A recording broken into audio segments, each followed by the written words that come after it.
and welcome to Geek History Lesson. I'm Ashley Victoria Robinson. And I'm Jason the Marv Wolfman Inman. Welcome to your Mind University, as we are the podcast that takes one person, team, construct, food item from pop culture and tells you everything about it. Today is a very special episode. It's our 125th episode. That's not a bad little mile marker. In terms of podcast, that's not much, but we almost have enough sense to do laundry with. I know. But to celebrate the Teen Titans coming back into rebirth, we finally decided to tackle one of our most requested podcast items of all time. And who is that, Ashley? The Teen Titans, and they have been requested by John Barbary, Ray Vital, Kyle Rayner, who I suspect is using a fake name. That's got to be an alias. Andy Hash, Cade Ivan McClellan, the Tamar, Cameron Miller, Jonathan Adkins, and Alexis N. Bowen. And I have to say, I think they all have fabulous taste. Yes, they do. All right, so we are going to jump into the Teen Titans head first, because I know, Ashley, this is one of your favorite concepts, characters, teams of all of pop culture, right? I have. It is. And I've been trying to find a way to work this into our roster since we started. Since the beginning. Well, here we go. Let's start off the roster with our first section of our podcast, the 10-cent origin, where we are going to give you all the basic facts, tenets of these characters, so that you can go to a geeky Teen Titans or Young Justice cocktail party and tell everybody all about the Teen Titans. If you only listen to this section, but we want you to listen to the whole thing, but only if you listen to this section. Get it? Get it? 10-cent origin, go. So the Teen Titans are, of course, a DC Comics team comprised of legacy characters, which is to say sidekicks of some of your best-known DC Justice Leaguers. Oh, like who? Like Batman and Superman. Oh, I know those guys. Martian Manhunter. Yeah, I know Wonder those guys. Woman. Yeah. They really put me on the spot there. That was tough. They first appeared in The Brave and the Bold, number 54, published in June of 1964, and were created by Bob Haney and Bruno Premiani. I hope that was okay. Founding members include Robin, Raven, Beast Boy, Starfire, and Kid Flash, and it was adapted into a popular animated series in 2003 that led to the Teen Titans Go! A cartoon that launched in 2013 and is currently on the air. Wow, it's a lot of Teen Titans. There are so many Teen Titans. But that's your basic 10-cent origin, because if I tell you anything more, I'm going to step on the toes of my lesson. All right, now we're going to jump into the Meet Cute section of our podcast, where we're going to tell you where we first encounter the characters, the Teen Titans, for the very first time. Now, not the individual characters or stuff, No. Because we've already done Starfire, we've already done Nightwing. This is the team. Robin, the team of the Teen Titans. So, Ashley, I'm very curious, and this is your lesson. These are some of your favorite characters. Where did you encounter the Teen Titans for the very first time? Well, I'm going to tell a story that I have told on the podcast many times. Oh, I'm sure we don't mind. And in many videos. So when I was a tiny child, my father took me to a comic book store, and he gave me a handful of quarters. Do you remember which one it was? Do you remember the name of the comic book store? I don't. Okay. I remember it was in London, Ontario. Okay. And I remember I didn't like it because it was very small and it was very dusty. It's that bad stereotype of what a comic book store is. Okay. It's a hole in the wall and just dust on everything. Yes. And I hope that if they're still in business, that they've rejiggered a little bit and that they're a wonderful place to visit. Well, I'm certain they're listening. Probably. I think I've been there maybe 4 times in my whole life. Oh, so yeah? Yeah. So I apologize for not knowing it. But so I went to the quarter bin, because when you're a child, you don't know that the quarter bin is usually just cast-offs. And I got me the new Teen Titans number 39, and it is an all-white cover with Dick Grayson and Wally West, and they're in their civvies, and they're walking with their backs to you, and their Robin and Kid Flash costumes are draped over the logo, and they're lying all around them. And in this issue, which you actually need to know a lot of continuity about in order to appreciate, because it's toward the end of the run. But you still liked it as a kid. I did, because I loved Robin. Yeah, I got it. Basically, they've given up their identities as Kid Flash and as Robin, because they're like, well, we're 20. We're a little old for this. And this is still during the Terra is a good guy era. Okay. So that's a really sort of complicating plot factor about it. And then I kind of read Teen Titans sporadically here and there, because when I was a little kid, I didn't understand what continuity was, or that comics were still being published, or that you should read them in order to fully appreciate them. Nah. But when I really delved back into the team was in 2003, when this new cartoon launched, because I was like, oh, I kind of know that. I sort of know what they're talking about. And Jeff Johns launched his new Teen Titans team with all the cool, sexy aughts characters at the same time. So that was when I really got into Teen Titans in a big bad way. It was 2003. Nice. Yeah. So how about you? How did you first meet the Teen Titans? I honestly don't remember. Oh, they are pretty emblematic. Because I kind of think, just like Batman or Superman, I kind of think that I always knew who they were. I kind of had all an inkling. When I got into comic books through Kyle Rayner and stuff like that, Kyle Rayner joined a team called the New Teen Titans. He sure did. And it really wasn't the Teen Titans because it had like a bunch of characters that weren't sidekicks and the people shot guns. Ah, the 90s. And he was just there because he didn't know how to be a superhero that well. But I also really remember the Dan Jurgens Teen Titans, which I primarily remember because they made Ray Palmer super young. Yes, they did. And then it was the bunch of characters that were brand new and created for that series. And you really haven't seen those characters anywhere else except for Grant Morrison's JLA. That's true. Those are characters that are dying to be picked up and to have someone do something interesting with them. They're not terrible characters. They're not. People don't have the love associated with them that they have for like Kid Flash or Cyborg or whatever. Now that is where I first remember the concept that the Teen Titans. I read the same series that you talked about, the Jeff Johns, and then I've sporadically gone back and read the Marv Wolfman run. I've never read it complete. Oh, it's so good. I've only read it in bits and pieces. Nice. So there you go. Now let's move on into the History 101, or the main class, as you would call it in Titans Tower, where we're going to tell you everything, all the history, starting from the very beginning. Ashley's going to tell you about her favorite team and all the teams that starts with a T. If I could say begin with a T, I would have done it. BB10. Go ahead and take us off into this lesson, Professor Ashley. All right. Well, we're going to start with a caveat, as we do so often. You love those caveats. I do. You should create a superhero called Caveat. Called Caveat? Yeah. All right, I'll get right on that. If someone wants to draw it, tweet me. So this is a lengthy history, and this is going to be a 2-part geek history lesson. What? I know. Whoa. 2 parts. 2 parts. We get twice the Teen Titans? Yes, which I think for upwards of 100 characters is pretty fair. That's pretty good. All right. Just so that I can accurately teach you how awesome they are if you don't know that. And that usually means that this first lesson is going to be real long, so buckle up. So the first thing that we are going to talk about is the Teen Titans original incarnation, which was a really, really sad amalgamation of Robin, Kid Flash, and Aqualad. Oh, Just only the trio. 3 tiny little babies. Written by, of course, Bob Haney and drawn by Bruno Premiani, who we mentioned earlier. They teamed up for the first time in The Brave and the Bold, number 54, to defeat the villainous Mr. Twister, whose power set you can basically figure out from its name. And the boys are, of course, successful in under 11 pages, but during this issue, it's just an informal team up. They don't have a name, they don't have a catchphrase, they don't have a base of operations, or not a real team. But this is credited as being the first Teen Titans appearance. Oh, yeah. So then Robin, Kid Flash, and Aqualad team up again 6 issues later in The Brave and the Bold number 60, published in July of 1965, with the addition of Donna Troy, Wonder Girl. And the conceit at the time is that she is Wonder Woman's little sister. This is something that will change frequently throughout her publication history, and we'll touch on a little bit. Oh, we are. Are you going to explain the Donna? I imagine the Donna Troy geek history lesson would be the most confusing geek history lesson of all time. It would, and I would love to teach it. Okay. I like Donna a lot. Listeners, get those requests in. I think we probably already have some for Donna. I like Donna as well. Okay, I do. Oh, yeah. I do. I like her as Diana's little sister. I do too. They changed her to be different familial relations, but the sister, I think, is the most meaningful. Yes. The most meaningful one. And if you go and you look this up, you can find it on Comixology, you can find it on Google Images. The cover says Teen Titans in big letters, and it features Robin surfing, and he's got Donna up on his shoulders with a lasso. Oh, that's awesome. So this is the first official appearance of the Teen Titans, and I'm going to tell you what happens in it. Okay, is this also the first official appearance of a bat on a surfboard, a bat character on a surfboard? I don't think it is, because this is the 60s, so they've had some time. So Adam West might have beat him, okay. Yeah. Yes, because it's not till the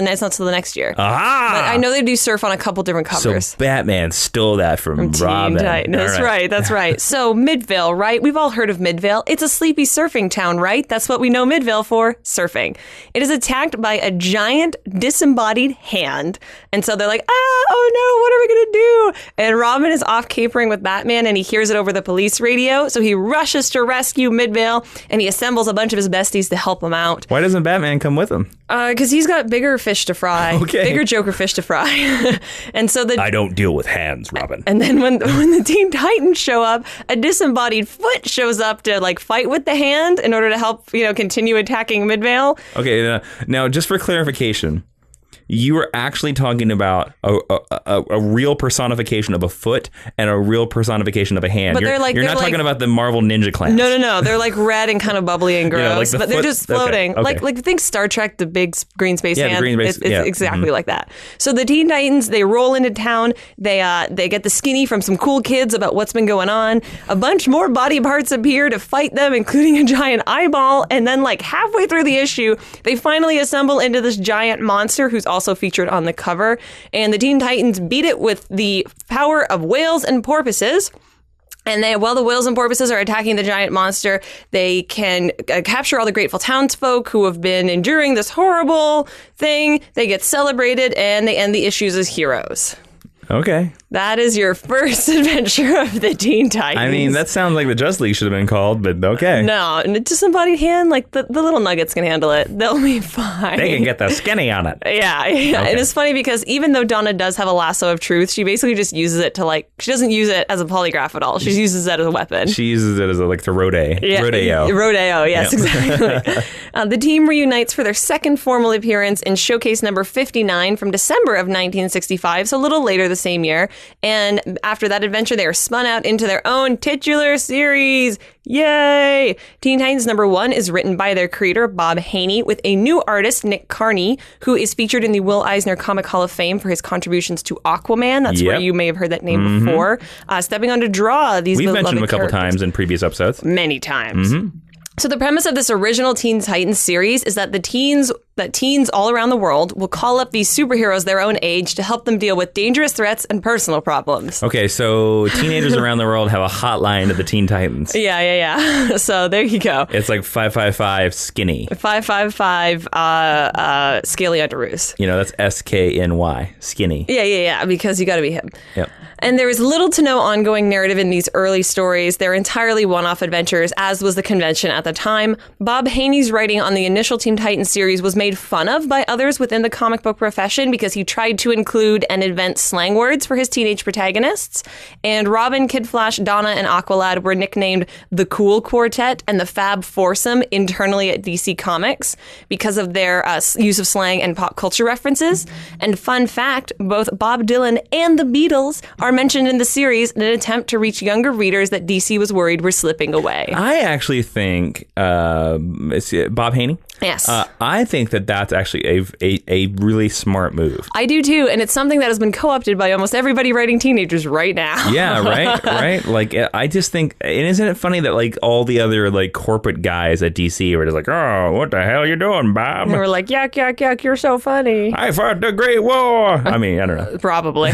So the next member that joins the Teen Titans is Roy Harper, aka Speedy, who is of course Green Arrow's sidekick, and he comes on through a series of guest appearances, a lot like his introduction in the Young Justice cartoon. He's kind of like, I'm here for a bit, oh, I'm too cool, oh, I'm here for a bit, oh, I'm too cool, until he officially joins the team in Teen Titans number 19, because he's really not that cool after all. Yeah. In a totally coincidental and unironic move, Aqualad takes a leave of absence from the team in the exact same issue, but he keeps showing up in guest appearances.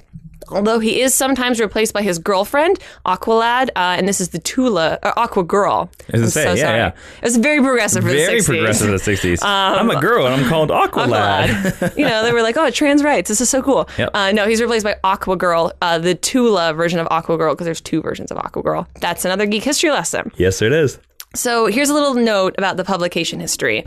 Marv Wolfman and Len Wein were hired by DC Comics to write a Teen Titans story because they were bringing in people to kind of jazz it up. And they produced a script called Titans Fit the Battle of Jericho! Because that sentence makes sense, which was intended to introduce the first African-American superhero to the DC Comics universe, but it was rejected by then editor and publisher Carmine Infantino. Interesting. So I do think that's interesting because you will see the appearance in Teen Titans of a very prominent African-American character, but not the first. And yes. they so almost had it.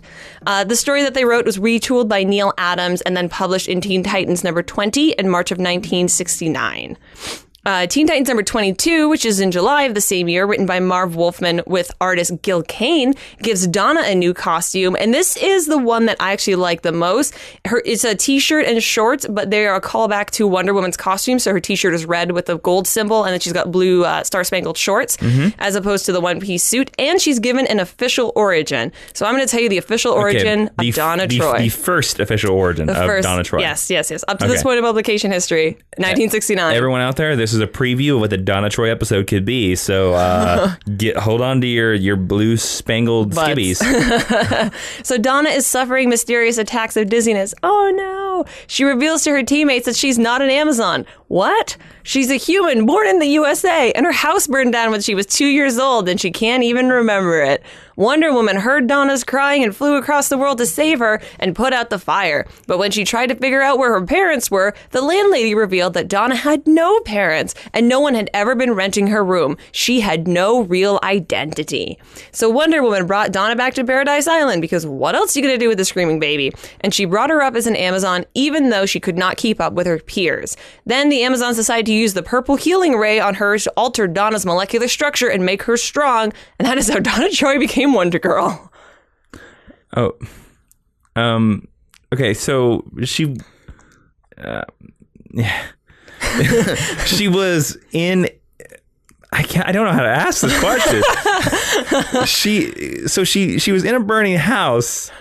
But then you find out that nobody ever lived in that house. Yeah. So how the hell did she get to the house? That's the question, isn't it? Oh, that's kind of dumb. Okay. So moving on. I will say this, though. A lot of people make fun of the Amazonian purple healing ray. Mm-hmm. I actually love it. I think it's one of the sillier aspects of Wonder Woman that I actually love, because I do like the idea that the Amazonians have some technologies that are more advanced, just like Wakanda. I agree. So I actually like that part of the story where they zap her with the purple ray to make her stronger. But this whole, like, she doesn't have any identity, like, oh, come on. It's dumb. It's really dumb. Hawk and Dove make a brief appearance in Teen Titans number 21, and they are two characters that will reappear consistently throughout Titans history, although they never formally join the team. Beast Boy and the Doom Patrol try to join the team at the same time, but Garfield is denied membership because he is too young. Lilith Clay the Psychic and Mal Duncan the Guardian are the next two heroes who join the teams in Teen Titans number 26, and this makes Mal Duncan the first African-American member of the Teen Titans, and he is among the first African-American heroes at DC Comics, but he is not the first. Yeah. So there you go, and if you like the Young Justice cartoon, then you are familiar with his character. Also during this time, a time-displaced caveman named Nark, Gnarrk, joins the team for 2 issues, and it's super stupid, but really funny and worth not skipping over when you go do your big Teen Titans read-through after this lesson. So now we're going to talk about, and this takes place during Teen Titans 32 and 33 from May of 1971. All right. So the 1970s really brings about a tonal shift for the Teen Titans, and they begin to be less about pop culture and cool guy references, and to explore more social issues surrounding topics like race, inner city culture, and even encounter protesters against the Vietnam War, which would have been a real-time event. Yeah. Which is really cool. Totally. So in Teen Titans number 25 in February of 1970, they must deal with the accidental death of a peace activist, which leads the team members to reconsider some of their more violent methods in subduing their enemies. And there is even an issue where they abandon all their secret identities and work as civilians because they believe they can do more for the greater good. Oh, that's cool. I think it is cool. It's definitely not something that could have stuck, but I like that you're taking these young and often characterized as naive heroes, and you're showing that they do have a greater perspective on their role in the world. Mm. So also throughout the 1970s, Aqualad officially leaves the team for good to be replaced by Mr. Jupiter. Who is Mr. Jupiter? It doesn't really matter. Who's Mr. Jupiter? Doesn't matter because he's real dumb. He's Lilith's mentor and employer, which is how he joins the team, like why they know about him. And he briefly financially backs the Teen Titans, kind of like Tony Stark in the Avengers, but then he kind of goes away after a couple issues. And Green Arrow in the Justice League. Yes, there you go. So the initial Teen Titans series was canceled at issue 43. No! 2 years later in January of 1973. Now I'm going to go get a coffee. Wow, this is a short lesson. Yeah, I nailed it. Fear not, though. Teen Titans number 44 picks the series right up where it left in November of 1976. They didn't even change the numbering. No, so just over 3 years later, the kids are back on comic shelves all over the world. All right.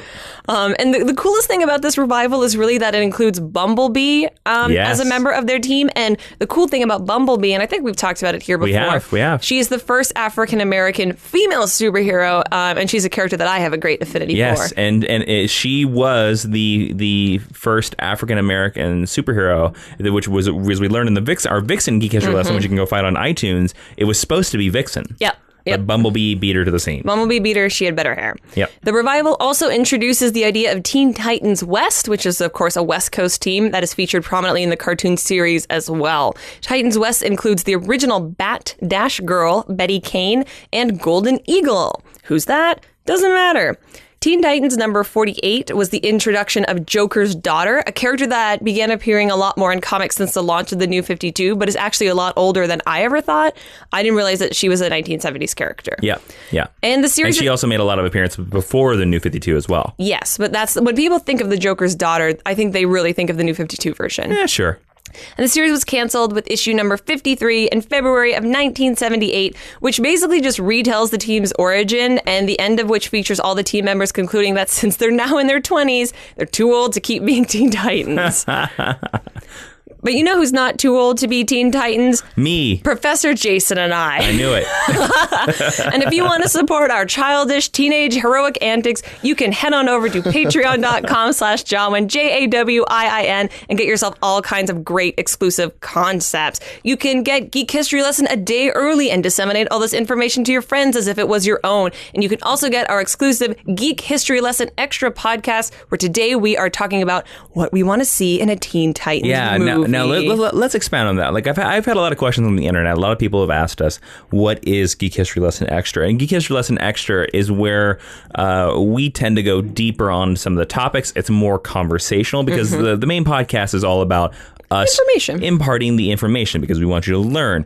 But like, think about it. The Geek History Lesson Extra that's going to go along with this lesson is us pitching what we think should be in a Teen Titans movie. Now, a couple weeks earlier, we pitched what we thought should have been Ghostbusters 3, yes, and I had a lot of people said that they really dug it. So you can only get that where, Ashley? At patreon.com/Jawiin. And thank you guys for all the support over there, for keeping the podcast doors going. Thank you, thank you, thank you. Now, when people think about the Teen Titans, particularly the events that went to inspire the first animated TV series, they don't think about any of the events from the first series, the one that we just went all the way through. They think about the events of the second Teen Titans series, the new Teen Titans. Yeah, with the big, like, yellow, like, crazy... Yellow and red logo, yeah. Well, just like, sometimes orange, depending on how. Well, just around the new is like a little lightning, like, balloon. Yes, you are correct. And the new Teen Titans is introduced in DC Comics Presents number 26. I was going to say 3, but I was like, no, that's definitely a 6. I read it last night. This issue's a really silly conceit because Robin is going about doing his Robin things, and then he keeps... Wait. What are his Robin things? I think he's saving someone at Star Labs from an explosion. Okay, that's what you consider to be Robin things? That's like a standard day in the life of Dick Grayson. I don't know. Robin things could have meant anything, so I wanted to know. Well, that's what he's doing in DC Comics Presents, number 26. Okay. She said effortlessly. He's trying on pixie boots. I don't know what he's, No, he knows he looks good in those pixie boots. Okay. And he keeps having flashes to an alternate reality where he's already a member of the Teen Titans, but he doesn't recognize any of the new members like Raven and Cyborg and Beast Boy. So that gives him, as the audience analog, a chance to learn who they are along with the reader. And again, the team winds up being led by Robin, and his lieutenants are Wonder Girl and Kid Flash, just like in the original series, because they have the most experience working together. Yep. And then Teen Titans number 1 drops in November of 1980, created by our lords and saviors, writer Marv Wolfman and artist George Perez. Yay. And the character of Beast Boy is reintroduced in this series under the moniker Changeling, because that's a cooler name, along with Vic Stone, Cyborg, Starfire, the alien princess, and Raven, the empathic daughter of the evil demon Trigon the Terrible. I believe that they didn't want to call Gar Beast Boy. I think they were trying to get away from boy. Boy, yes. Yeah, so they thought Changeling was a little bit like I just cooler think Beast Boy is a hipper. way better name than Changeling, personally. And also knowing that character, I think Beast Boy is a better name for him too. Yeah, because even though he's not always as cartoonish as he is on television, he's always a sillier character, like Wally West. Mm-hmm. And in this story, Raven is actually the impetus for the Teen Titans forming, even though she's not the one who's going around collecting everybody. And it is later revealed that she's a master manipulator, along with her ability to be empathic and control people's emotions. And she nudged this team together in order to fight her father, Trigon the Terrible. And this is the very first narrative arc of the new Teen Titans. And this will be a trend that goes forward in all other first arcs of Teen Titans. They always fight Trigon first. Deathstroke is also introduced during this first arc, as well as a villain for the team. Mr. Slade Wilson. He is Slade Wilson. We have a lesson on him. Mm-hmm. He accepts a contract hit on the team in order to fulfill a job that his son was unable to. And then you're going to learn as they go forward throughout the stories that he has many, many children's. Yes. And the second major arc with this team features the Teen Titans taking down the Puppeteer. When Changeling is injured, they bring him to Paradise Island after fighting the Puppeteer in order to heal, and they have to help the Amazons fight mythological Titans. Get it? Yeah, I sort of get it. Get it? Like Titans, yeah. And they're like Teen Titans. I get it. During Volume 3, Titans Towers almost gets destroyed, and the team must decide which of their enemies is responsible for the attack on their home. Now, really quick here, because you've yet to explain this. We've started this whole lesson. What is Titans Tower, and what does it look like? Oh my God, I'm so sorry. Yeah. Titans Tower is their base of operations. It looks like a giant T, and it is in the East River. Okay. And it's where they're based out of. It's exactly, again, if you've seen any of the cartoon incarnations, you know what this looks like. I'm really sorry. I was just like, everyone knows what Titans Tower is. No. Right? I just wanted to make sure for anybody out there, because you kept mentioning it, and I was like, oh, if we're already talking about it being destroyed, we better explain what it is. Right. So by the third volume, by issue 20, they're already destroying it. In New Teen Titans number 21, Cyborg's girlfriend is murdered. And Raven goes undercover inside the cult of Brother Blood and learns that it has mysterious ties to both herself and Trigon the Terrible. Brother Blood is exactly the scary kind of blood life-sacrificing cult that you think it is, and it will continue to appear in basically every story going forward. I think their Brother Blood character has been like reincarnated with a different version for every Teen Titans team. Like there's like with different bodies, there's like 4 different versions of Brother Blood. And there's a time where Raven leads the cult. Yeah, it's weird. Yeah. I don't like Brother Blood. All you have to know, evil cult. Yep. And then Tara Markov, aka Tara, but spelled like Earth this time, joins the new Teen Titans around the same time, and she's a girl who can earthbend for all intents and purposes. And she's eventually revealed to be a traitor working for Deathstroke and intent on killing each and every member of her team. I like Tara. She's great. Yes, and I think it's so funny that you recently discovered that she is the sister of Geoforce. Yes, I did. Yeah, from Markovia. It blew my mind. Mm-hmm. That's why her last name is Markov. Well, they have the same powers. Yes, they do. I know. I know it makes a lot of sense, okay? I just never knew that. Once she is found out, Tara flees from Titans Towers, only to be relocated and brought back by her former teammates who are intent on rehabilitating her. Fun fact, doesn't work. Oh, damn it. No, Tara is basically, they try to redeem Tara several times, but she is just evil through and through, and you can accept the various reasons why they give us an explanation. So you wouldn't have liked to have seen them actually in the storyline rehabilitate Tara and she stay around. Well, they kind of do that because they clone her and it's stupid. Oh, okay. No, for me, I like her best duplicitous. Okay. Although I do like her implied relationship with Beast Boy, and I wish that would have been fleshed out more. Got it. Just personally. Most of the rest of the new Teen Titans runs alternate dealing with Trigon and dealing with Deathstroke, because even though they'll manage to put them down for a little bit, they kind of always crop back up and they just fight them and fight them and fight them. But fun fact, in 1982, the new Teen Titans crossed over with the Uncanny X-Men. Yep. In a title called The Uncanny X-Men and the New Teen Titans, very, very imaginatively. Because many people thought that the Teen Titans were actually created as an answer to the Uncanny X-Men. Which is ridiculous because they predate them. Mm-hmm. But those were the 2 top-selling titles at their respective companies at the time. Yep. Yeah, the new Teen Titans outsold Batman, y'all. So you better respect the Teen Titans. Well, just think about it. There was time in the early 80s where New Teen Titans was number 1 of all the comics over the X-Men. Yep. Like, that's insane. It is insane, and it's insane that DC and Marvel could get it together to crossover. Right? The title's really silly. It's basically just a big fight and a throwdown. You can find it on Comixology. You can find issues of it on Amazon. That's really all you need to know about it. You're not a big fan of it? I'm not. For me, it doesn't add... I don't really like... What's a favorite character interaction or moment that you can remember from that issue? Robin has a scene where he's like yelling very childishly at Cyclops, and I always found that funny because they draw him shorter, even though Dick Grayson's like probably 18 at the time. Same age. Yeah. Well, Cyclops probably a little older. But it's funny to me because I actually think that Dick Grayson's probably a better leader than Scott Summers. Yes. So like for me, because I like those two characters, I find that interaction very funny. Okay, cool. But it's really silly, but like it's fun. All right. But there's no substance to it. So Deathstroke, throughout his chasing of the Titans, employs several tactics in order to take down his quarry, which leads to their most iconic storyline of all time, the Judas Contract, which is in Tales of the Teen Titans number 42 to 44, and includes Titans Annual number 3. You can find this published in all of the Teen Titans trades and as a standalone collection if you just want to read the storyline. Yeah, but it's great. Pretty mired in continuity. This storyline is iconic for a number of reasons. Firstly, it reveals the origin of Deathstroke the Terminator, which had not been told up to this point. Nope. And it reveals that he has been employed this whole time by Hive, H.I.V.E. And you get a little bit of a glimpse into what that shadowy organization is like. It also reveals that Tara and Slade Wilson have been having an affair, which is a detail that a lot of people like to pretend didn't happen because it's super gross, because Slade is like 40 at the youngest at the time, and Tara is explicitly 16 years old. Yeah, it's a little weird. Yep. And then Joey Wilson, son of Slade Wilson. Mr. Jericho. A.K.A. Jericho. With the amazing sideburns. Yeah. Ugh, they're horrid. Look at that. He has mutton chops for days. Ugh, and he has he's got a weird musical theater costume. He has a Jerry curl as well. He does. He's introduced and becomes a member of the new Teen Titans team. And the most important thing about Jericho, other than that, the fact that he's Slade's son, is he's a body jumper. So his consciousness can go between different bodies.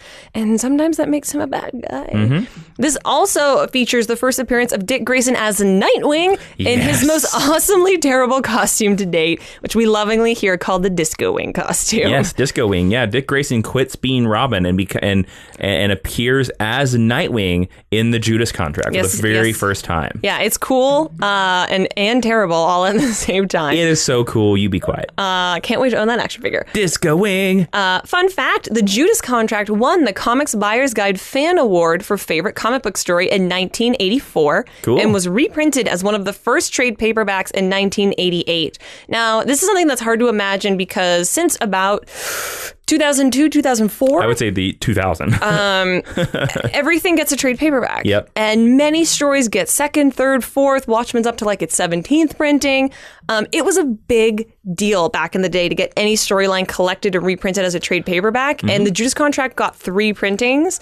That's huge. That's how impactful the storyline is. It's because at the time, comic books, especially trade paperbacks, were not sold in bookstores. No, you had to go to your nerd store. Yeah, and they're so they only sold them to the direct market. So of course they weren't going to publish very many of them. Mm-hmm. And it wasn't until like the early 2000s that when Barnes and Noble started picking up Marvel and DC trade paperbacks, that everything got a trade. Yep.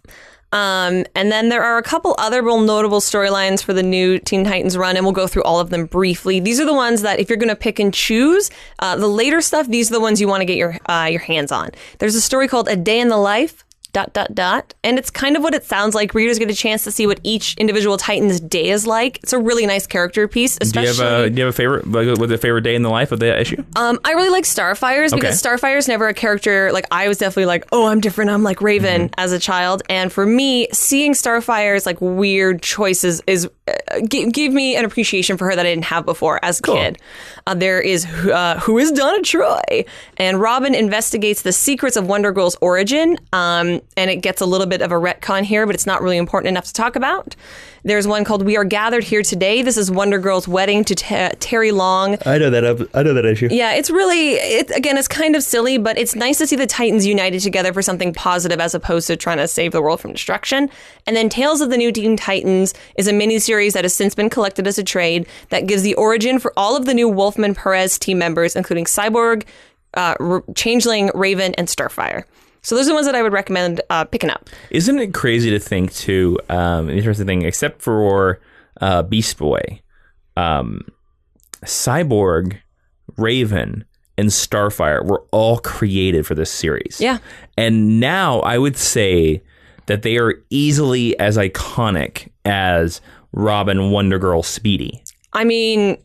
Cyborg's going to be in the Justice League. Yeah, Cyborg is going to be in the Justice League movie. Like, he's graduated. Yeah. Right? Yeah. Isn't that crazy that these characters did not exist before, like, 1980? I think it's wonderful because I think, but to me, like, that just proves what great characters they are. Yeah. And every character has great stories and every character has not great stories. But if you're not taking them seriously, then I think it's a little foolhardy of you, my friends.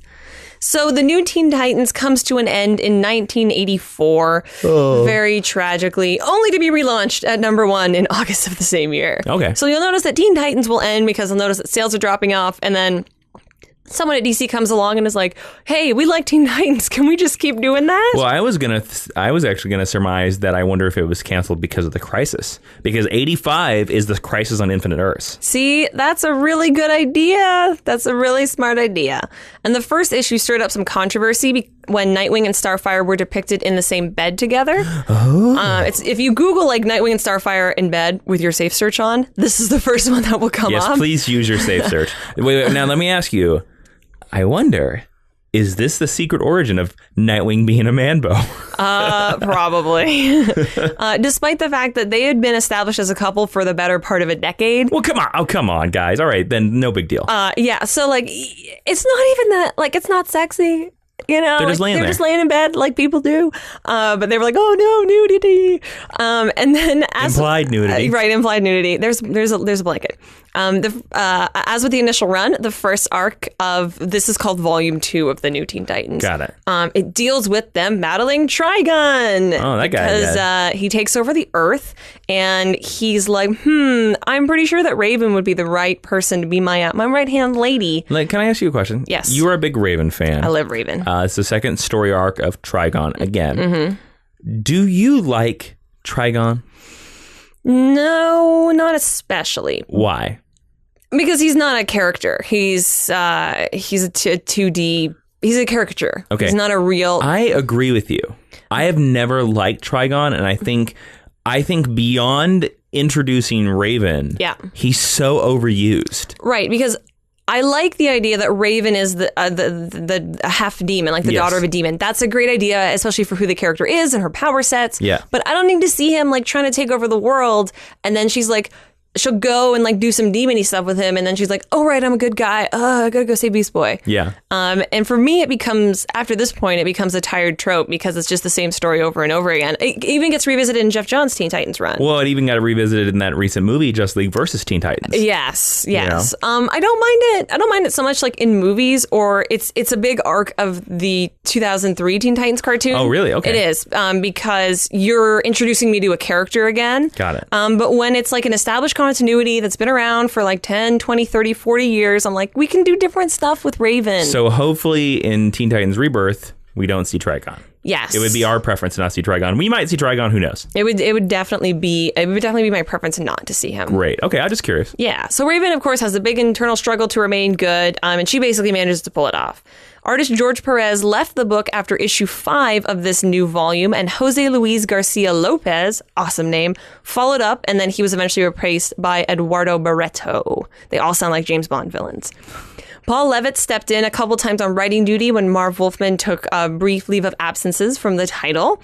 And George Perez returns for issue 50 that retconned Donna Troy's origin following the events of Crisis on Infinite Earth. Oh, Lord. Jason, what is Crisis on Infinite Earths? Do I have any limitations? 3 sentences or less. Okay. There were thousands of Earths in the multiverse, so the Anti-Monitor ate a bunch of them, and then it ended up that there was only one Earth in the multiverse because Marv Wolfman and DC deemed it so. That was only one sentence. You used a bunch of connectors. No, it was 2. No, you used so and because. Oh, then it's a really long. See, there needs to be a Crisis on Infinite Sentences on my sentence. Your magic powers run on sentences. That was really good. But basically, everything has changed. There's new origins. Superman starts from ground zero. Wonder Woman starts from ground zero. Batman launches with year 1. Everything is new. Yes. Everything that happened previously did not happen, although some of it did happen. It's weird. Right. It's just like what's happening with Rebirth right now. Yep. But as far as the Titans are concerned, Donna gets the most different origin. Okay, what's the new one? She is now Wonder Woman's cousin. I'm fine. She is an actual Amazon. I'm fine with that. This is actually like, I like the sister idea, but this is like my second most preferred Donna Troy relationship. Yeah, because it makes her enough removed that you understand why Wonder Woman isn't always rushing to her side. So she is the daughter of like Wonder Woman's aunt. Yeah, even though her parentage is never revealed. I revealed myself as a Midwesterner when I said aunt. You did. You totally did. And this second volume of Teen Titans Stories is not nearly as iconic as the first, but some important stuff does happen. So let's talk about that right now. Tim Drake Robin is introduced. Yay! In 85? And this is like 89. Okay, we jumped ahead. Yeah. I'm kind of doing your general. All right, got it. He joins the team in issue 65. It's a really good issue. You should read it. Tim Drake is on the cover standing over a box with a Robin costume in it. Dick Grayson Disco Wing stands behind them with the shadow of Batman looming in the background. And the reason that we did jump this far forward in their publication history is because this is like literally the most significant thing that happens. Oh, really? Other than Donna getting a new origin. Like, it's a huge deal that Robin decides to join the team and that they accept him. The new Robin. Yes. The new smart guy Robin. The new undead Robin. See, because that's interesting because as far as I knew, I thought Tim Drake's first time with the Teen Titans was the Jeff Johns run that was later in the 2000s. You see, he's not like a real member at this time. It's like a one-off adventure. So he just helps him out. Yeah. Okay. Most of the issues of Dick kind of dealing with passing on the legacy. Okay. Oh no, Jason died. What will happen to Tim? Yeah. But yes, the first time he is a full-fledged team member and the leader is the Jeff Johns run, which we'll talk about in the next episode. DC at this time assigns a new editor named Jason Peterson to the new Teen Titans, and he reportedly overrode several of Marv Wolfman's plot ideas and contributed his own, which many people credit for the series' quality dive towards its end. Some of these include the Wildebeest becomes the Teen Titans' main enemy because somebody wanted that. Okay. Everyone falls under the control of Jericho, and through him are possessed by corrupted souls from Azarath. Sidebar, Azarath is the dimensional plane where Raven is from. Yeah, okay. And so it's basically an excuse to have none of the Titans behave the way they normally behave. It's very silly. Okay. During issues 71 to 84, Cyborg is destroyed, lobotomized, and rebuilt all at the same time. I knew about that storyline, actually. It's not actually a terrible idea as far as I'm concerned. I think the way it's executed is maybe not the best. It's and just that done just for shock value? Yeah, and that just might be like the story is like 25 years old at this point. Okay. So it doesn't translate very well. And Peterson introduced the Team Titans. I know about that team. Which included a genetically modified clone of Terra, who was often called Terra 2, and Roy Harper, who is now Arsenal, who hasn't been on the team for the better part of a decade. He breaks up Starfire and Nightwing and begins a long journey of will they, won't they between them. He resurrects Raven, who had been dead, to be the team's main villain after he decides Wildebeest isn't cool anymore. And then this kind of stuff kind of defines who the Teen Titans are until... And then Kyle Rayner joins the team for a little bit. Until 0 Hour. So Kyle Rayner's on the team now. Yeah. So, Jason, real quick, 0 Hour. Do I have 3 sentences? Really? Sure, yeah. Hal Jordan went cuckoo banana pants, right? Yeah.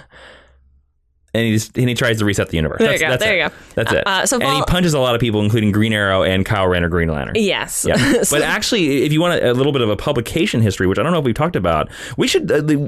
I would love, just throwing it out there, listeners, eventually I would love to do lessons on events. Like, I would love to do like an entire lesson on Crisis on Infinite Earths, 0 Hour. I think we should do that. Flashpoint. It would help me.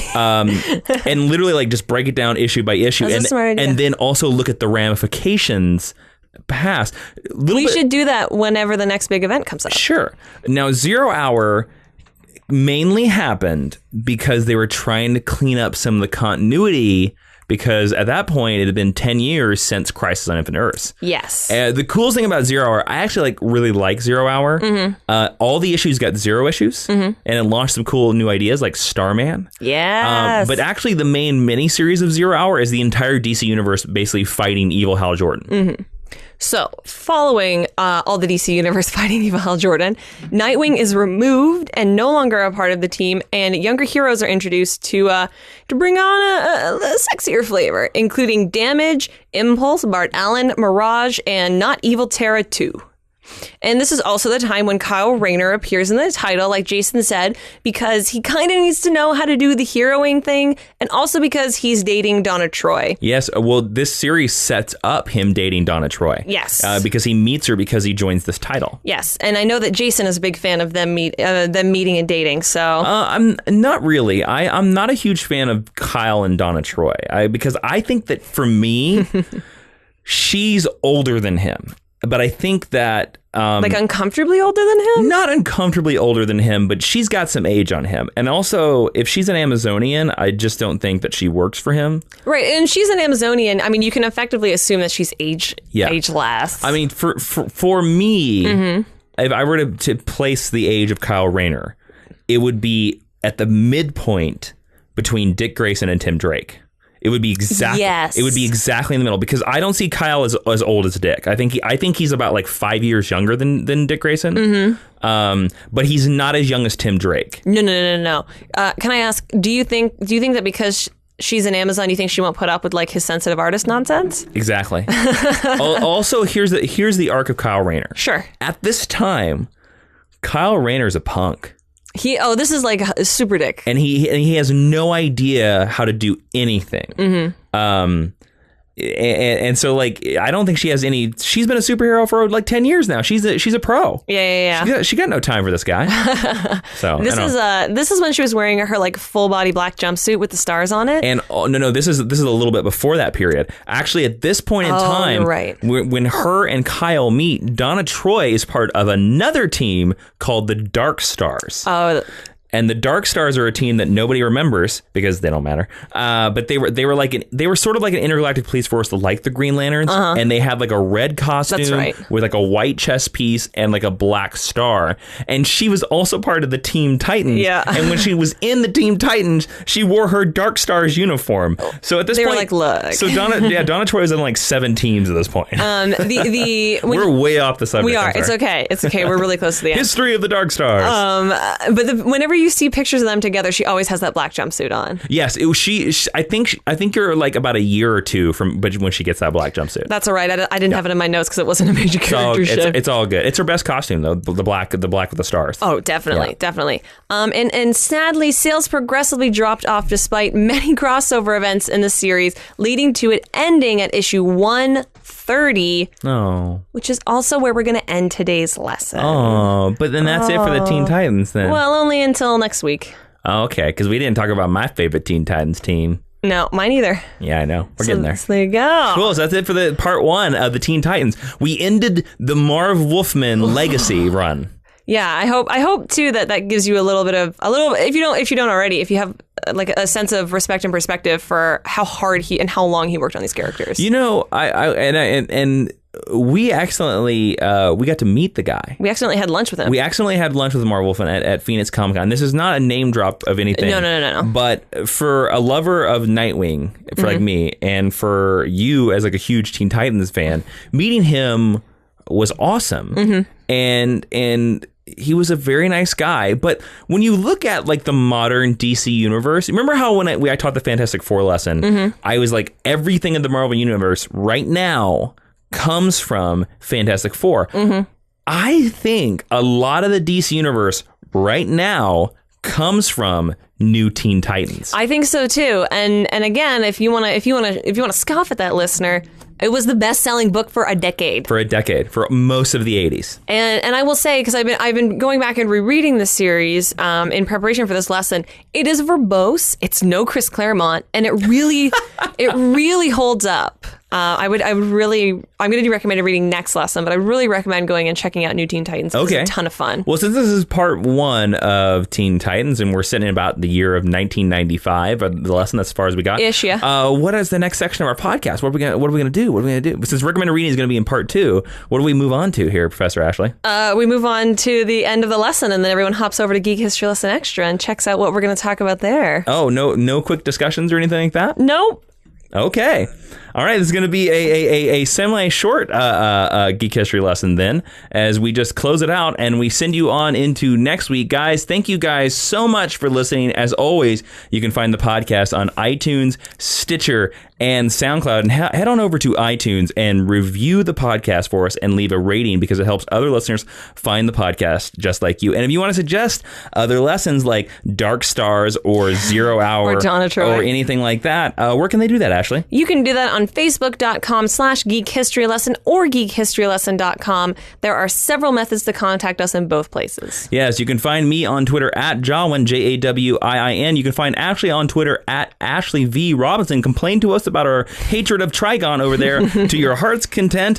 I'm Jason Inman. I am Ashley Victoria Robinson. And Professor Ashley, would you please close out this part 1 of the epic Teen Titans Geek History lesson? Class, you are now dismissed from Titan's Tower.